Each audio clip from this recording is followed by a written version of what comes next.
What's going on, everyone? Taylor Kyles here for CLNS Media, coming at you with another episode of Pat's Daily, brought to you by our good friends at Prize Picks and Game Time. Today, we are joined by a special guest and friend of the show, my go-to for all things offensive line play, does such a great job. There's not a lot of people you can truly go to and have their opinion really be the sticking point and something you know you can consistently trust. But I've got that in today's guest, Brandon Thorn of Establish the Run, O-Line Masterminds, and Bleacher Report, the person who really got me through the draft process when it came to offensive line evaluations and understanding how that position stacked up. So without further ado, Brandon, thank you so much for coming back. And how you doing, buddy? I'm doing really good, man. Thanks for having me. Thank you for being back.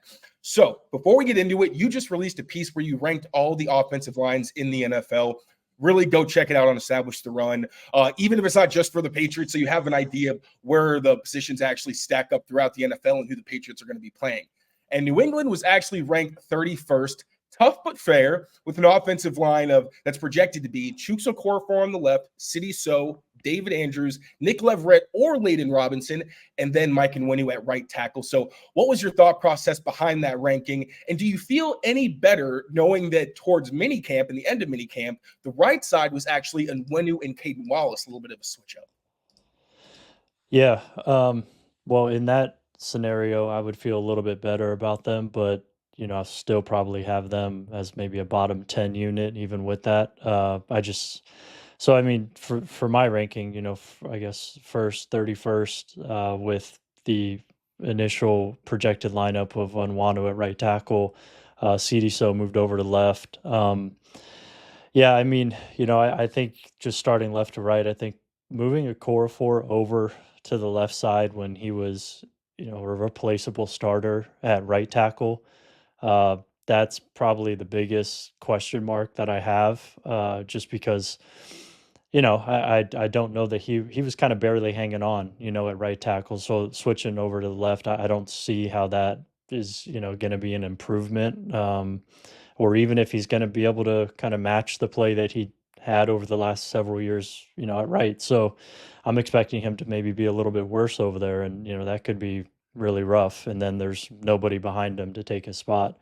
So it's basically him or bust, essentially. So that's pretty tough outlook there. And then left guard, Sidy Sow, who I liked coming out. I think he's a good run blocker and whatnot. Maybe going over to left, which was his college spot, at Eastern Michigan. Maybe there's a little bit more comfort there, and if he's what he was last year and maybe a little bit better, then that could be pretty solid. But switching spots after a rookie year, even though that is his primary position as a college athlete, that one, I still have a lot of questions about him in pass protection, especially. So just pass protection in general, which is what my rankings are geared towards for Establish the Run. I'm trying to focus on that, and basically build in kind of a slant towards that. That left side, is very questionable to me in pass protection. And then center, is your best player. Maybe him or Mike Onwenu are your two kind of strong points. But center, I'm not worried about. David Andrews, is solid.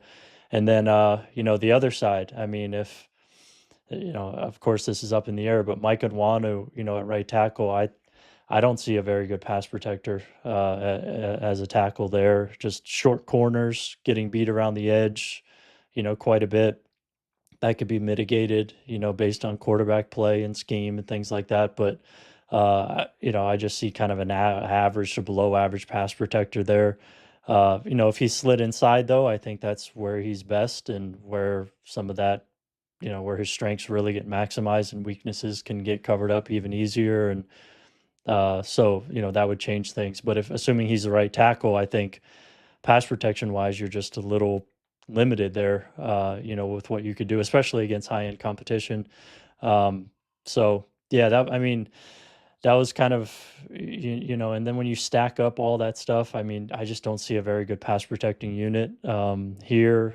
Granted, there's, I don't know that we should necessarily be expecting that considering where they are and everything in their team building process, just new new coaching staff, new quarterback, a high picked quarterback, not a lot invested in the offensive line, especially with Cole Strange out of the lineup. These are all kind of like mid-round drafted to undrafted sort of guys. Not paying these guys very much money. I think David Andrews, cap hit wise, might be the highest cap hit. I'm not sure, but I know Wanner just signed that deal. But I mean, it's just it's kind of expected to, based on where they are. But um, yeah, I have a lot of questions in pass protection, and it could get a little bit better with Caedan Wallace in the lineup. A little bit more upside, room for improvement. But yeah, it's pretty rough going in, I think, right now.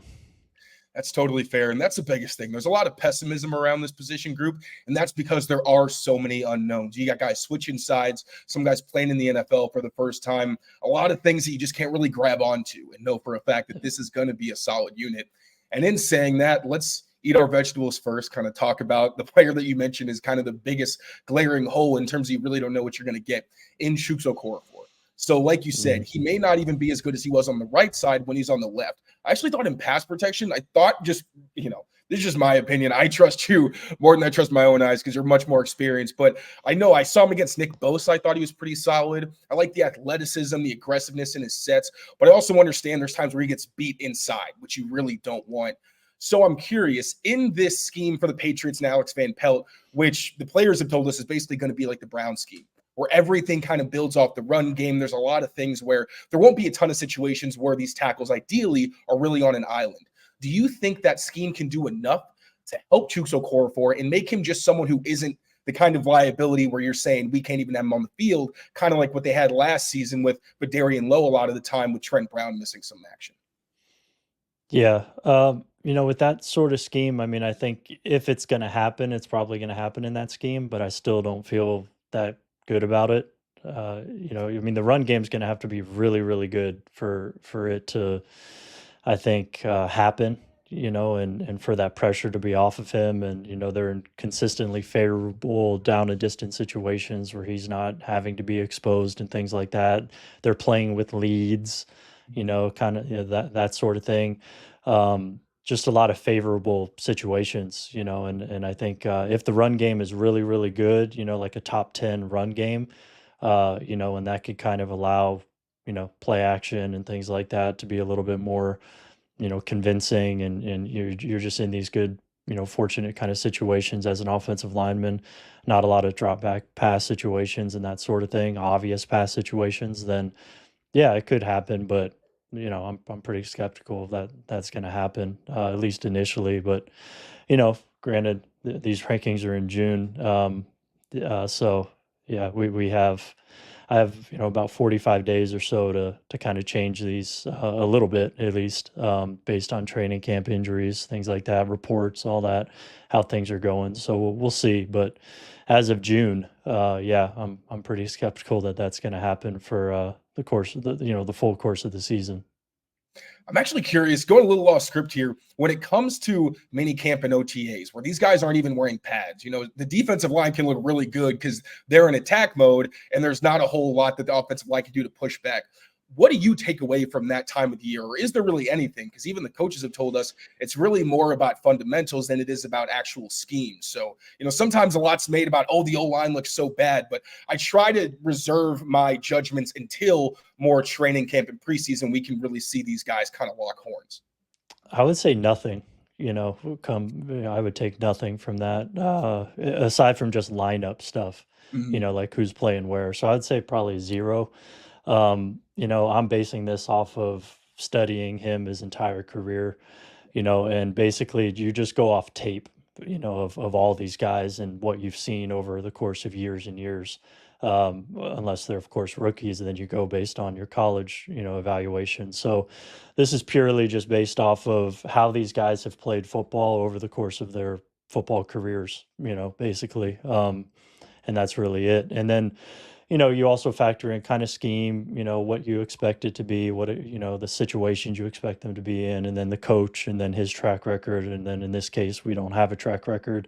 However, based on his background coming under Bill Callahan, I'm pretty encouraged by that he could get these guys, on a good trajectory, at least. So, there's definitely that factor as well that I have some optimism here just based on Coach Adams, or excuse me, Peter's background.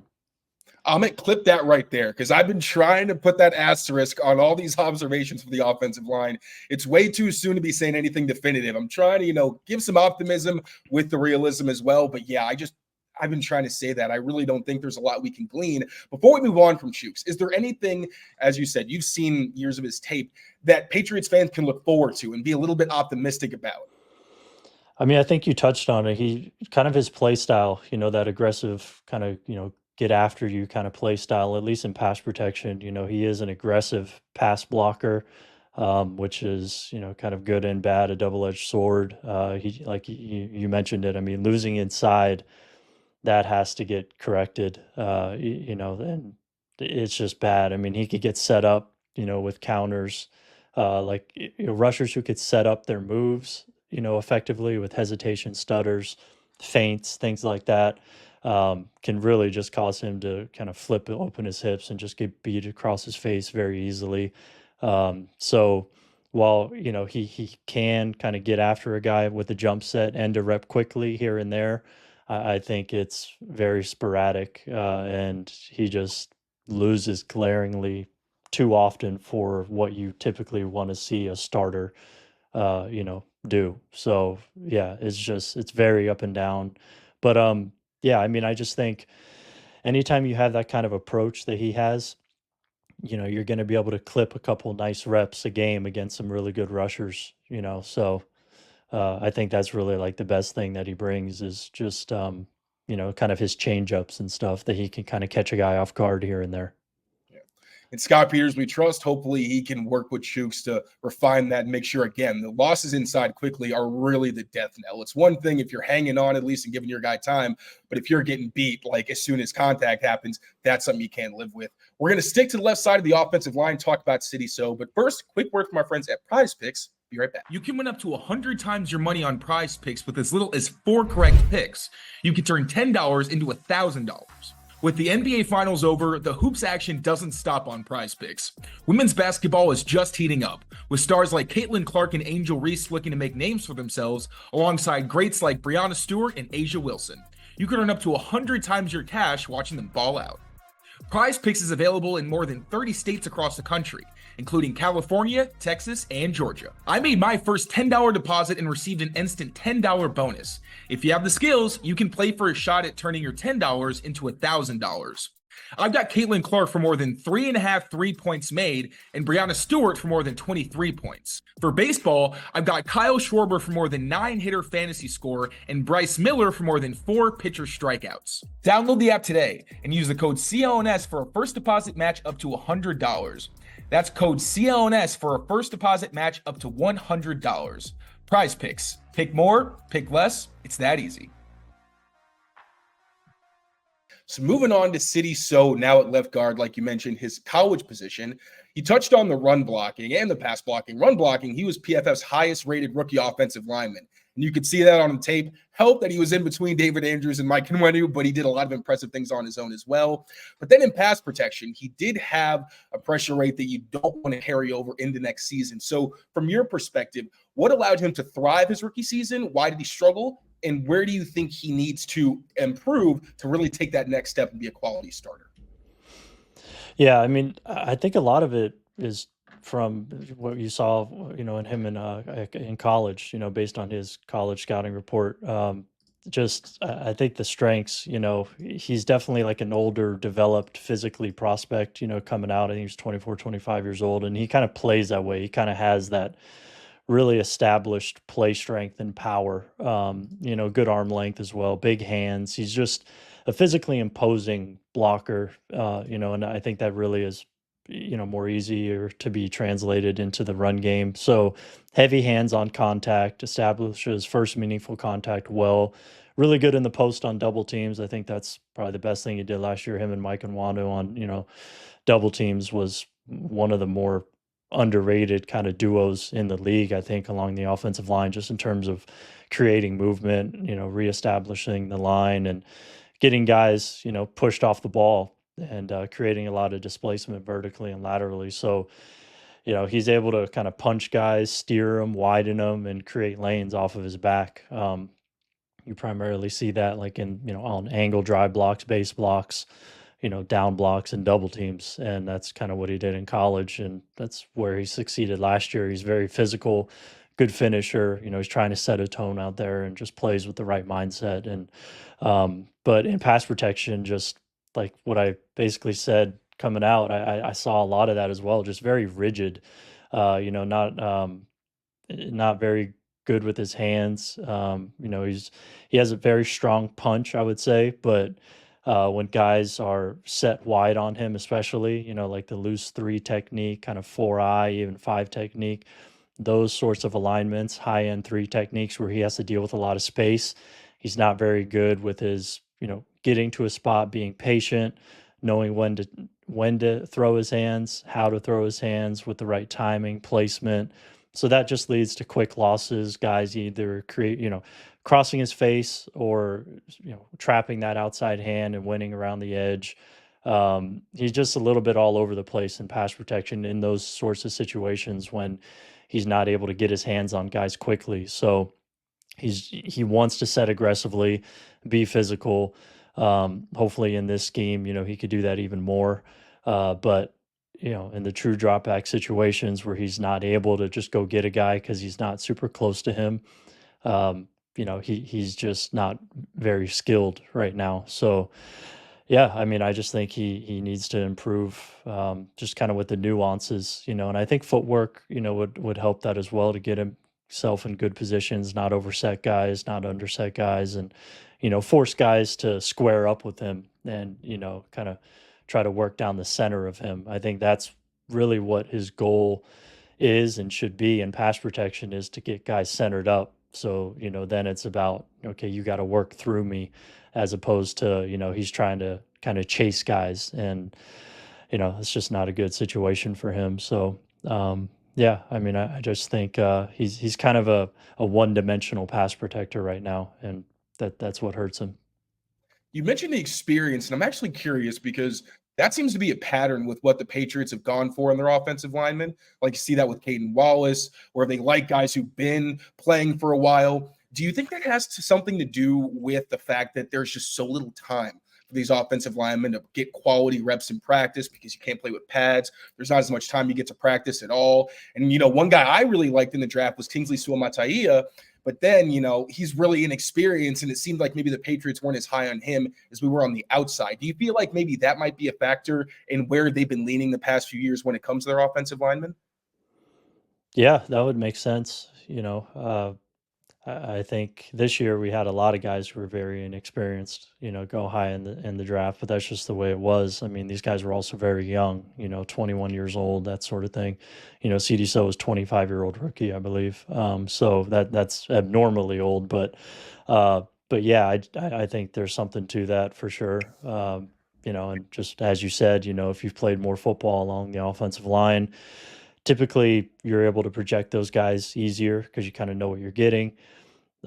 So yeah, I mean, that would make sense to me. Now, granted, usually with those sorts of guys, that are older, there's also a little bit less runway to improve. But if they're already good, then that doesn't matter. But in a lot of these cases, it's a give and take. Do you want the guy with a little bit higher floor, know what you're getting, kind of plug him in and go? But he's never going to be a real needle mover for you. Just kind of depends on like where you're at too, how you want to build your offensive line and what the hierarchy looks like on your offensive line too. Like, are you drafting one of these high floor, low ceiling guys to come in and be your 4th or 5th best starter? Then that makes total sense. And, I would probably advocate for that kind of player. But man, if you're starting from scratch or close to it and he's going to be your top starter or your 2nd best starter, then, I understand swinging for the fences a little bit more and going more higher ceiling, lower floor kind of guy. So a lot of it depends on kind of where you're at, what your offensive line room looks like, your coach, and, things like that as well. While we're on that topic, I feel like Caedan Wallace is kind of a natural transition there. Someone who surprised a lot of Patriots fans, third-round pick. When he was selected, I know I was personally confused. I was like, okay, but in one who's supposed to be the right tackle, is he the right tackle? Is he going to play guard? What's going on? Elliot Wolf told us that he was actually a Scott Peters pick, and he does project him as the left tackle of the future. Probably not this season unless he really makes a jump and there's another kind of switch. But it seems like he's going to start as the right tackle for right now, and maybe he's going to cross-train. I know that's a big thing with Scott Peters. So what are you expecting from him? Do you think he can make that transition to the left side eventually? And if he does have to start immediately on the right side, what should Patriots fans expect?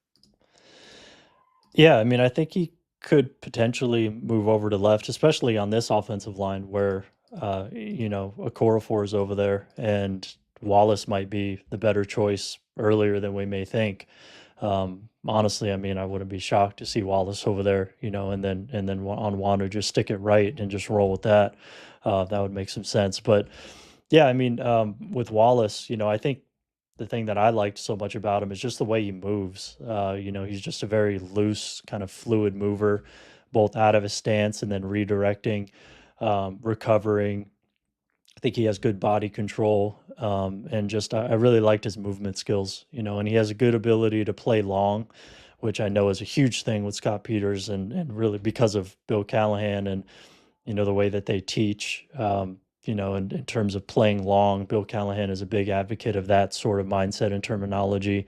So basically, off the ball, especially in the run game, you want to establish first meaningful contact on guys. You don't want to play short and let them get into your chest. You want to play long and, keep guys at your fingertips. And I specifically noted Wallace as one of those guys in this draft that did that as well as anybody. So he really maximizes his length. And if you have good length, you know how to maximize it like that, with good, strike timing and hand placement, and then you're a good mover. That's a really nice kind of foundation to work with. Now, adding into that, I just think when you watched him in previous years, he was very inconsistent. He took a leap this year, which was nice. It seemed like things clicked for him, and he had by far the best year of his career at Penn State this past season. So, you would assume that he turned a corner, and now, he's just going to continually get incrementally better and not take a step back. So yeah, I mean, this is a guy that, considering where he was drafted, it could be could provide really nice value here in the next year or two, because he's a guy who has the tools physically and sort of his technique as well, I think, to play pretty early on and, do pretty well. He could even potentially play guard, not that he will here, but I talked to a coach who also mentioned that to me, and I was like, yeah, I mean, I guess he probably could. So he's just one of those guys that has a nice kind of, toolkit to start with, as a young guy to come in and work with. So makes a lot of sense that they liked him. And, like I said, again, on this offensive line, I mean, I'd be surprised if he's going to be on the bench all year. I would bet on him being in the lineup at some point for sure. Finally, a bright spot on this offensive line. Hopefully we can keep that train going. We're going to get into some of the other veterans on this unit. But first, quick words from our friends at Game Time. Be right back. Nothing says summer quite like a live baseball game. And whenever I want to check out a Red Sox game at Fenway, I'm using Game Time, the best place for last-minute deals on tickets. Game Time is an authorized ticket marketplace for Major League Baseball, which makes getting tickets faster and easier. Prices on the Game Time app actually go down the closer it gets to the first pitch. With killer last-minute deals, all-in prices, views from your seat, and their lowest price guarantee, Game Time takes the guesswork out of buying MLB tickets. With Game Time, it's as easy as finding the game you want to attend, getting a view of the entire stadium to see what prices look like in different areas, and they actually do you a favor and show you both the cheapest tickets available and the best deals. You can also get the view from the seat that you pick, and between their lowest price guarantee, event cancellation protection, and job loss protection, there's really no better option than Game Time. And with Game Time's lowest price guarantee, the app will actually credit you 110% of the difference if you find a cheaper ticket elsewhere. Take the guesswork out of buying MLB tickets with Game Time. Download the Game Time app, create an account, and use the code CLNS for $20 off your first purchase. Terms apply. Again, create an account and redeem code CLNS for $20 off. Download Game Time today. Last minute tickets, lowest price, guaranteed. So Mike Onwenu feels like one of the few players on this offensive line where you feel pretty confident you're going to get quality play out of him. Now, at right tackle, I will say I agree. I didn't love him as a pass protector. I feel like he's an okay tackle, but I feel like he has a Pro Bowl upside as a guard where, again, we saw him towards the end of minicamp. My one concern with Onwenu at guard is that I'm not sure how well he fits in that wide zone scheme that Alex Van Pelt has always kind of had in his back pocket. Anywhere he's gone, outside zone is either the most popular concept or the second most popular. So I'm curious, do you think with Onwenu inside, it might limit their ability to have wide zone as a base in their offense? They're obviously going to do a ton of things, but also with how much they like to pull their interior linemen in that scheme. Do you think maybe, they might be kind of beholden to just downhill stuff, or do you think they can still make it work if he's inside?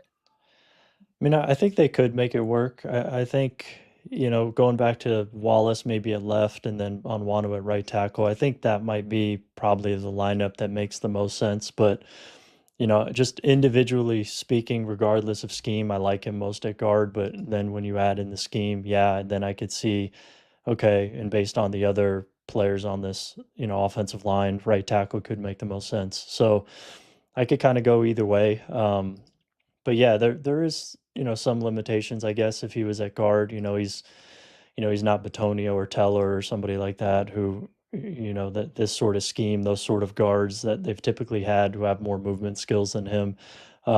So, maybe there would be. I would ideally want to see just those adjustments made and, just incorporate a little bit more gap type of scheme, to fit him. But at the same time, it's kind of hard to just overlook the fact that Okorafor is out there at left tackle. I think ideally you want to kind of work Wallace in there, and try to see if he can, supplement him. But yeah, I kind of go back and forth at this point. I could see pros and cons to each side of it. I'm on the exact same page there. Now, David Andrews, another guy where you know what you're going to get pretty much, but it can't be ignored that he's a 10-year veteran in the NFL, which a lot of experience, but also there's wear and tear as a center. Very few players get beat up as much as those guys on the inside. So what did you see from David Andrews last season? And do you expect him to kind of take a step back in any way, or did you see that his play was pretty steady?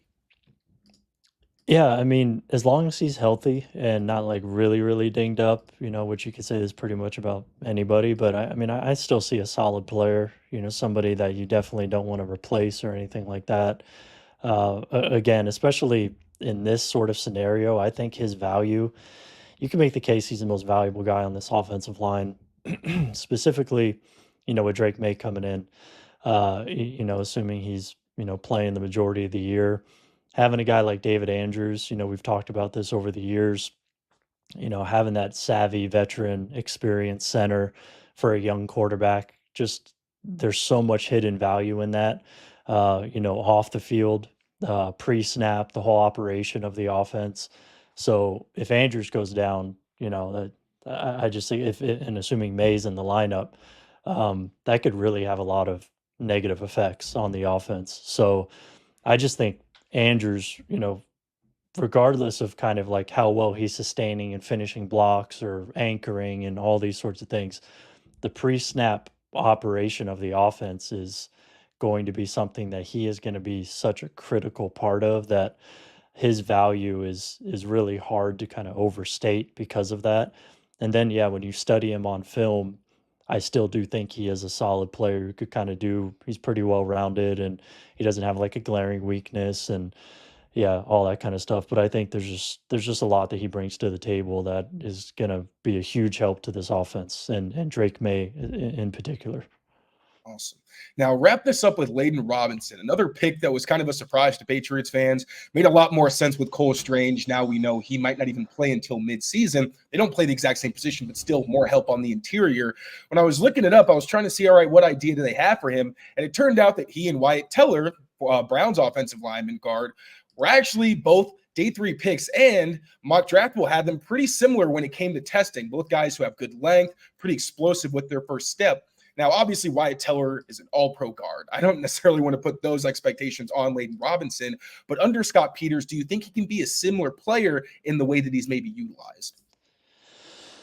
I mean, I don't see the caliber of athlete that Wyatt Teller is. regardless of the mock draftable thing. I just don't see that comp at all, in terms of movement skills, athletic ability. But I do see a player that has a lot to offer. He is a really good puller, but I just think he's not going to have the range as a puller that Teller has in terms of targets that are further away, especially when he starts wrapping, up through the line of scrimmage to the second level, and he's going to have to start tracking guys and things like that. The things that Teller does so well, where he has these incredible blocks, at the second and third level, and like long pull type situations. But short pulls, kicking out a guy, like he's violent, powerful. Um, Again, a guy with really good length, which I know Scott or yeah, Coach. I keep calling him Adams. Coach Peters really likes. Coach Callahan likes. Again, playing long, getting into a guy quickly, establishing first meaningful contact is something that he did well on film. So I mean, I really like what he did on film at Texas A&M, in the run game in particular. He's definitely a guy with kind of the size, the length, the heavy hands. And I also like his snap timing a lot as well. That really stood out to me. He gets off the ball quick. And if you get off the ball quickly with those sort of measurables and that much power, you could really, cave guys in the run game and create lanes off your back and, things like that. And he's a really good finisher as well. But I don't see good recovery skills if guys do get across his face or kind of get to his edges in terms of flipping his hips and, sealing off lanes when, guys are, when he's facing like gap exchanges and slants and things like that. He doesn't handle those particularly well, but I think if his processing improves and he's really dialed in with the scheme and, he's coached up well, like that stuff can get a little bit better, kind of hide that a little bit. But yeah, and the same kind of thing translates to pass protection where he, delivers body blows when uncovered, can take guys off their feet. He anchors well against the bull rush, but man, he really struggles with oversetting guys, and just striking guys with two hands or just too heavy with his hands and missing clean across his face. Those were really bad on film. So he's really going to have to clean that up, to stick in the lineup, I think. But yeah, I mean, he clearly has strengths, that I think will translate well. Early on, I compared him to John Simpson.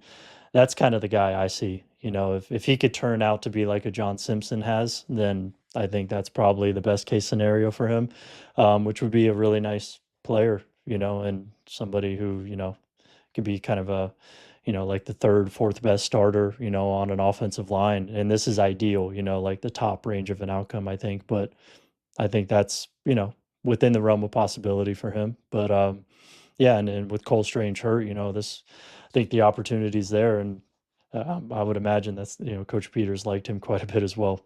Yeah.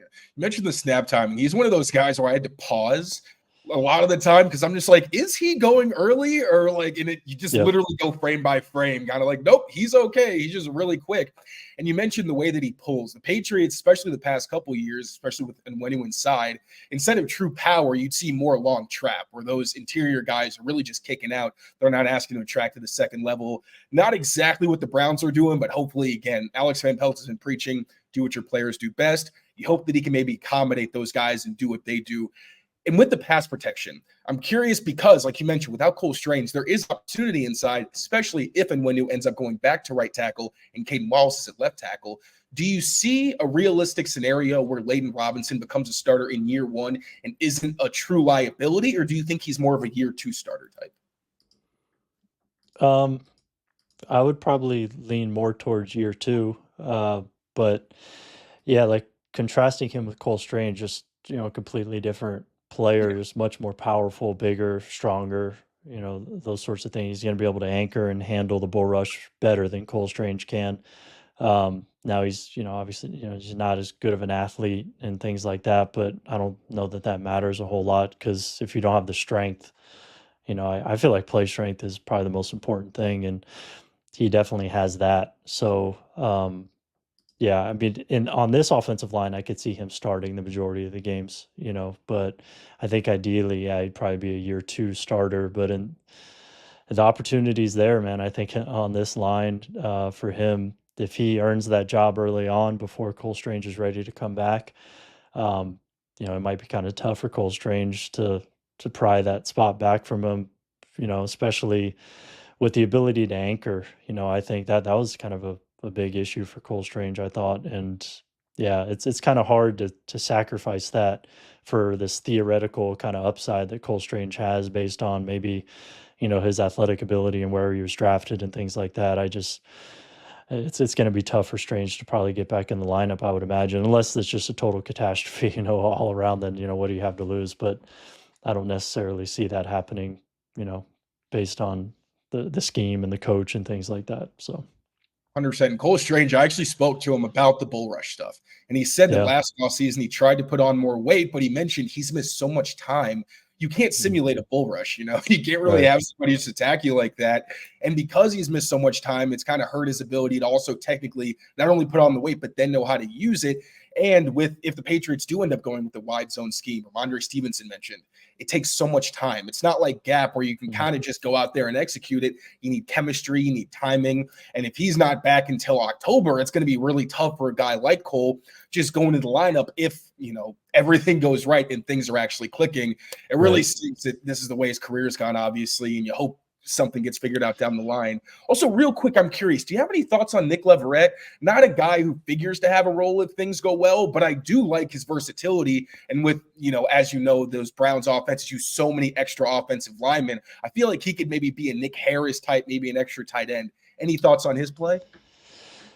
Yeah, I mean, based on what I saw from him in Tampa, I feel like he's kind of similar to Layden Robinson. Just I think body type is actually kind of similar. I don't know his measurables off the top of my head, but kind of a similar player to Layden Robinson, in my opinion, just in terms of I think he has pretty good length for his size and kind of heavy hands. But pass protection is very up and down. Just not a very like tactical, nuanced, or skilled pass protector. It's just kind of hit or miss. And that's kind of why I think he hasn't been able to, stay in the starting lineup. It's just he's kind of a liability there, but a guy who could play, across the interior and, definitely come in and, play with power and violence and things like that. And, he has kind of the size and the length to back it up. So, yeah, I mean, some similarities to Robinson, honestly, I think. Awesome. Brandon, thank you so much for your time, man. This has been a blast as always. Before I let you go, please let the people know where they can find you, what great stuff you got coming down the pipeline that we should be looking out for. Yeah, so trenchwarfare.substack.com. You could find basically all my work there. I'm coming out with the offensive line almanac. I'm kind of putting that together right now, so that'll be out shortly within the next week or so. And then establishtheRun.com. Just came out with my top 32 offensive line rankings, and then I'll come out with my top 32 defensive line rankings there as well. Come out with those initially, and then probably have some minor updates, after training camp ends and things like that. Awesome. Thank you so much for your insight, buddy. One of the best in the business. And thank you all, as always, for watching. Now, take care of yourselves. Take care of each other. We will see you next time. Peace, y'all.